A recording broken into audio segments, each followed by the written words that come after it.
असर आता है कैफीन की वजह से बॉडी के ऊपर, तो क्या होता है एकदम से एनर्जी सा फील होता है। और वही अगर हम क्या कहते हैं मॉर्फिन लेंगे या कोई नशे करेंगे तो क्या है बिल्कुल रिलैक्स, नींद आने लग जाएगी, तो उसके बाद पॉजिटिव एक्शन होगा। So inverse agonist are those which shows the opposite action towards the agonist on the same receptor। Okay, next है हमारा सिनर्जिज्म। सिनर्जिज्म क्या है? Combination of two drugs. जब दो ड्रग आपस में कंबाइन होके एक डिसीज को ठीक करने के लिए कोशिश करते हैं तो उसकी कैपेसिटी क्या है? एनहांस हो जाती है, इफेक्टिवनेस भी क्या होती है? एनहांस हो जाती है। फॉर एग्जांपल, किसी इंसान को अगर कोई काम दे दिया जाता है, अगर वो इंसान उस काम को करने के लिए किसी की मदद लेता है, साथ में खुद करता है, तो वो काम जल्दी हो जाता है।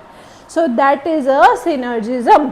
इससे आगे हम पढ़ते हैं placebo. Placebo is a inert dose. Means कई लोग जो होते हैं उनको साइकोलॉजी कंडीशन होती है। Psychology condition in the sense उन्हें लगता है कि यहाँ पे पेन है, किसी भी पार्ट पे पेन है, बट एग्जैक्ट होता नहीं है। सो फॉर दैट जब वो डॉक्टर के पास जाते हैं, जब वो मानते नहीं है कि उनको कुछ नहीं है, मुझे तो दवा दो, तो डॉक्टर्स क्या करते हैं?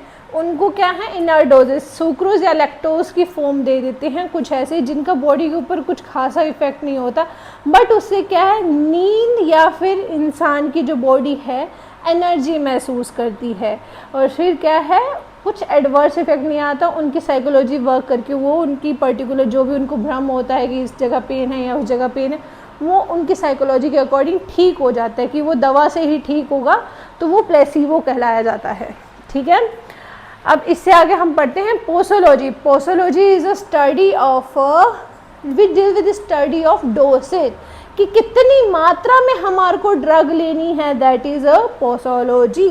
अब जैसे हम बात करें, बच्चों की डोज होती है 1/4, एडल्ट डोज स्टैंडर्ड डोज होती है प्रॉपर, लीडार्टिस जो बड़ों की डोज 1 सेकेंड डोज की, कितनी डोज पर्याप्त होगी, कितनी डोज सफिशेंट होगी एक इंसान को देने के लिए कि उसकी वो बीमारी ठीक हो जाए, that come under the category of posology. Now we will talk about the adverse effect. जब हम क्या होते हैं, कोई रिस्पॉन्स आता है ड्रग लेने के बाद और अनइंटेंडेड बेवजह अकर हो जाता है एक पर्टिकुलर डोज के बाद, मैंस के अंदर या उसके बॉडी के ऊपर प्रोफाइलेक्सिस डायग्नोसिस इफेक्ट दिखाता है डिसीज़ को क्योर करने के लिए, उसे हम क्या कहते हैं? Adverse effect. एडवर्स इफेक्ट किसी भी ड्रग को लेने के बाद कुछ भी, जैसे चक्कर आ रहे हैं, बॉडी पे रैशेस हो रहे हैं, या कुछ भी हो रहा है कि खारिश हो रही है, एलर्जी हो रही है, वो एडवर्स इफेक्ट की श्रेणी में आते हैं कि एक सर्टेन डोज के बाद क्या है, बॉडी क्या उसके खिलाफ एक्शन शो करती है कि आपकी बॉडी में टॉक्सिसिटी बढ़ गई है, you need to stop the medication. Okay, now we will see the tolerance. Tolerance is the unusual resistance to the ordinary dose of drug। अब ordinary dose of drug की बात करें कि जैसे मानो किसी इंसान की लंबे टाइम से मेडिकेशन चल रही है, तो वो क्या एक टाइम पीरियड के बाद एक वो डोज को इंक्रीज करने की ज़रूरत पड़ती है क्योंकि वो डोज सफिशिएंट नहीं होती है। सिमिलरली आपने खाना खाया, खाना खाने के बाद क्या आपका पेट भर जाता है, आपकी कैपेसिटी और नहीं होती है, you with done with the tolerance level ना।